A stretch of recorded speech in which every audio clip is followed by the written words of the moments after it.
Bonjour et bienvenue dans l'invité de la matinale, là où l'actualité rencontre l'excellence. Ce matin, les ondes s'éveillent aux couleurs du tourisme, du glamour et aux parfums de la culture gabonaise. Sur ce plateau baigné de lumière et d'enthousiasme, nous recevons une voix féminine qui incarne le raffinement, la vision et l'ambition.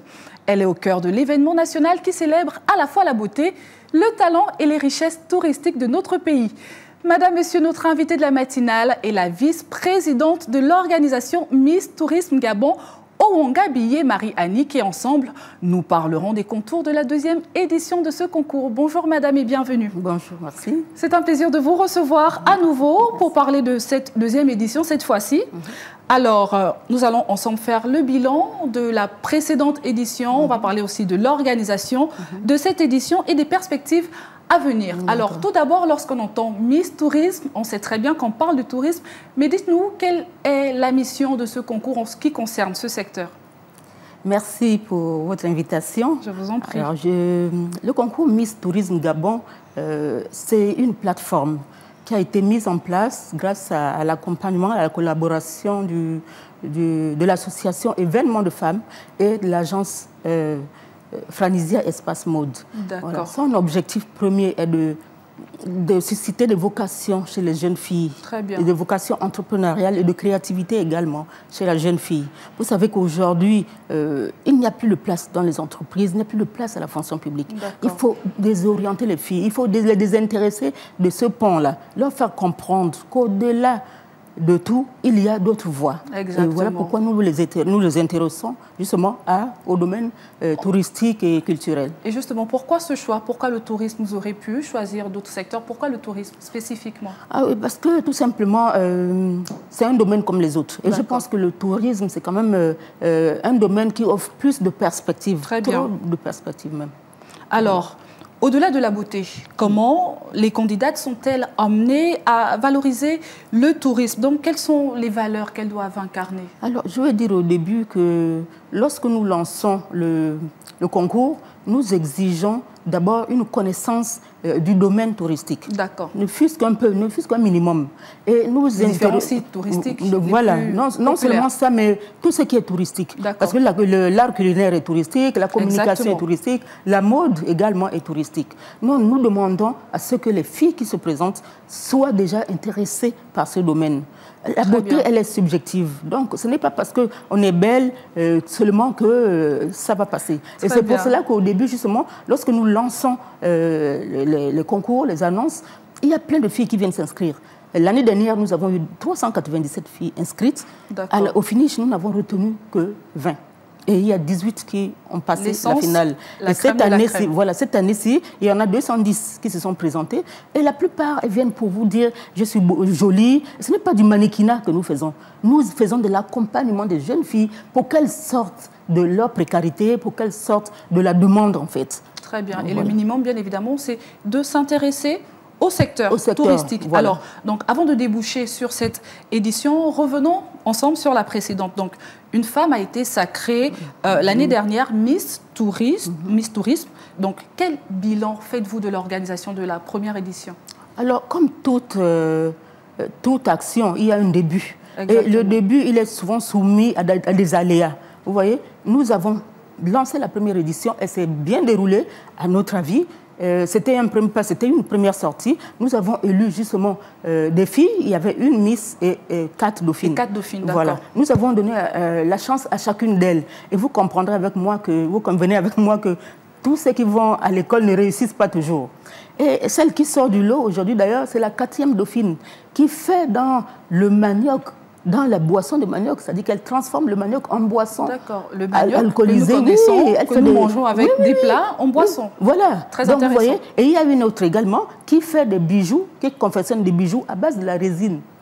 Très bien. C'est tout ça le tourisme, en fait. C'est tout ça le tourisme, c'est de la découverte, en fait. Elles font des choses, voilà. Alors, vous avez dit une Miss et 4 dauphines pour l'édition précédente. Oui. Est-ce qu'elles ont reçu l'accompagnement nécessaire pour la valorisation du tourisme? Donc, quel impact a eu cette édition sur le secteur touristique? Oui. En matière d'accompagnement, c'est ce que je déplore au Gabon, c'est que lorsque vous écrivez, surtout lorsque c'est écrit Miss, Les gens pensent que c'est un concours de beauté où les filles vont venir défiler en sous-vêtements. Chez nous, ce n'est pas ça du tout. Chez nous, la beauté ici a un rapport avec l'activité, avec le projet. Et c'est surtout le projet qui compte. Vous pouvez être maquillé comment, mais si votre projet ne va pas avec ce que nous voulons, ce n'est pas ça ce que nous voulons. Donc, pour côté accompagnement, les gens ont du mal à nous accompagner jusqu'à présent. Mais bon, il y en a qui croient en nous et qui osent quand même le faire. L'année dernière, nous avons reçu l'accompagnement du ministère du Tourisme. Bon, cette année-ci, peut-être pour d'autres raisons, je pense que ça va être un peu compliqué et nous allons devoir aller seuls. Nous sommes assez adultes, je pense que nous pouvons aller seuls. Très bien. Et vous, en tant qu'organisation, quels sont les mécanismes que vous mettez en place pour la valorisation du secteur touristique? Alors, quels sont les mécanismes que nous mettons en place? Disons, nous formons déjà les filles. C'est-à-dire que nous formons déjà les filles, nous les accompagnons nous-mêmes, étant déjà dans le management de notre entreprise, nous voulons constituer des modèles aussi, parce que ces filles doivent nous suivre, doivent savoir que nous avons réussi, elles aussi, elles ont le droit de réussir. Et pour ce qui est du domaine touristique, nous avons justement, nous faisons appel à des personnes ressources, donc qui connaissent le modèle, le tourisme et qui les accompagnent dans leurs projets. Des personnes qui exercent dans le secteur. Qui exercent dans le secteur. Très bien. Alors, parlons à présent de l'organisation de cette édition. En amont, comment la sélection des candidates s'est faite et à quelques pas de la finale, quelles sont les différentes étapes qui ont déjà été menées jusqu'ici? Le 15 avril dernier, nous avons fait un casting. Donc, je vous disais, sur les 210 filles qui se sont présentées, nous en avons retenu 20.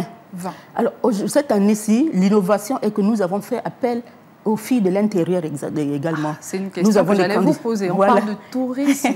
Nous avons fait appel à toutes les filles de province. Nous avons l'Ogoué maritime qui est représenté, ainsi de suite. Celle de l'Ogoué du Wolentem, malheureusement, pour des raisons scolaires, parce que la date d'examen et des examens ayant été déplacée, elle n'a pas pu faire le déplacement. Par contre, nous avons toutes les jeunes filles qui sont là. Donc, nous en avons 7. Nous en avons 7 de différentes provinces, et plus celle de l'estuaire. C'est très bien d'avoir intégré justement les femmes de ces localités-là parce qu'elles connaissent bien les réalités de leur territoire. C'est exactement ça. Et elles ont des projets différents. Elles ont des projets différents, par exemple, de ceux des filles de l'estuaire. D'accord. Parce qu'elles sont au fait des sites, elles sont au fait de la culture même, de l'essence même de notre culture. Très bien. Alors, donc, pour cette grande finale-là, qu'aura-t-on au programme? Alors, pour cette grande finale, l'innovation également, c'est que c'est une soirée de gala. Très bien. Voilà, les VIP. Donc, nous avons des billets de 25 000 francs pour les VIP. Et eux, évidemment, ils seront servis. Ils auront un repas, un dîner, et ils auront un champagne. Et ils auront de la boisson, surtout de la boisson faite à base de manioc, comme je vous le disais tout à l'heure. Naturel. Et c'est l'œuvre de l'une de nos lauréates de l'année dernière. Très bien. Voilà. Donc, il y a une sorte de continuité. Il y a une sorte de continuité et d'accompagnement. Je pense que c'est la moindre des choses. Nous, sur 5 filles, nous avons pu en sortir 2. Et je pense que cette année-ci, et avec le temps, nous-mêmes également, nous serons également la vis. Nous serons la vis pour que les filles puissent vraiment se mettre à fond dans l'entrepreneuriat. Aujourd'hui, je vous assure, la lauréate, celle qui fait son manioc, elle s'en sort comme elle peut. Ce n'est plus la fille qui va chez les parents pour dire « donnez-moi, donnez-moi, donnez-moi ». Elle, tous les vendredis, tous les week-ends, elle est au Yarden pour vendre ses produits, pour faire la promotion de ses produits.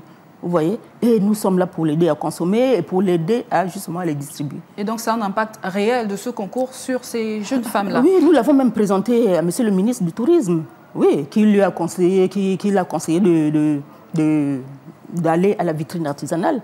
Donc, elle va aller à la vitrine artisanale, elle va être accompagnée par le ministère du Tourisme. Exactement. Voilà. Et pour cette édition, donc de façon concrète, comment allez-vous permettre à la gagnante d'œuvrer pour le secteur touristique?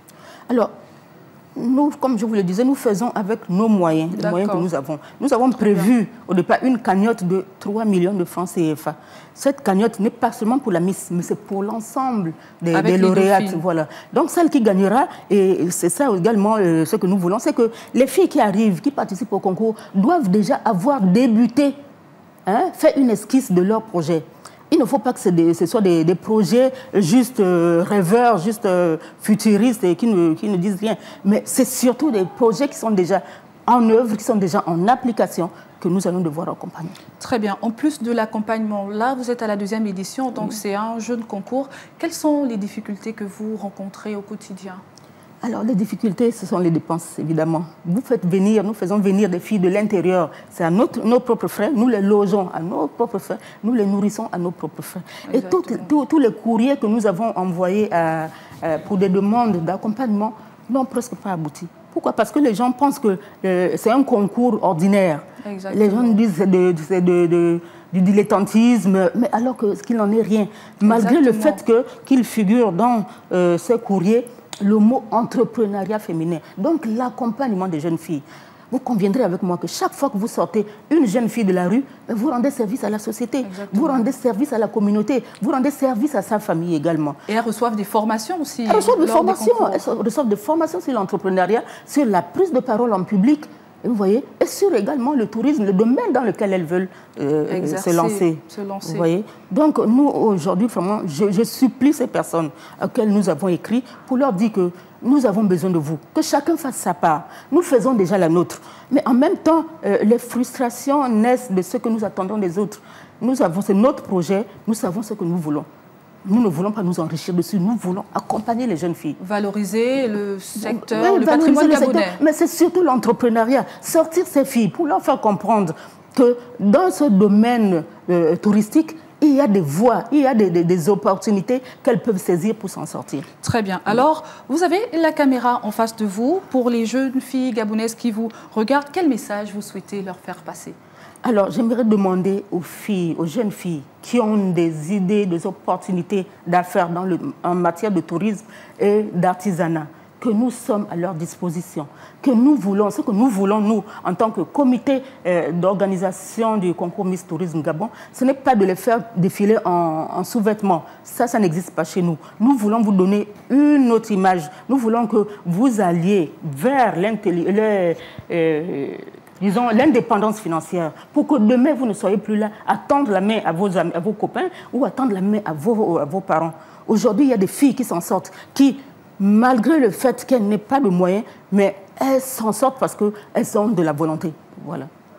Très bien. Et cette initiative, elle est louable. Merci beaucoup. Nous sommes arrivés à la fin de cette entrevue. Madame Owonga Biyé Marie-Annick. Donc, nous avons parlé de la 2e édition du concours Miss Tourisme Gabon, qui se fera à quelle date déjà? Dans la finale aura lieu le vendredi 4. Vendredi 4 juillet 2025. La salle, le site, à la montée de la cité de Damas. Il y a une grande salle à votre droite et il y a déjà des affiches. Et les billets sont à 5 000 francs, 10 000 francs, 20 000 et 25 000 francs. Rappelez-nous l'heure également. À partir de 18 h. D'accord. Je rappelle également que vous êtes la vice-présidente du comité d'organisation. C'était un plaisir de vous avoir aujourd'hui sur le plateau de l'invité de la matinale. Je vous remercie infiniment pour l'accompagnement que vous faites. Je vous en prie.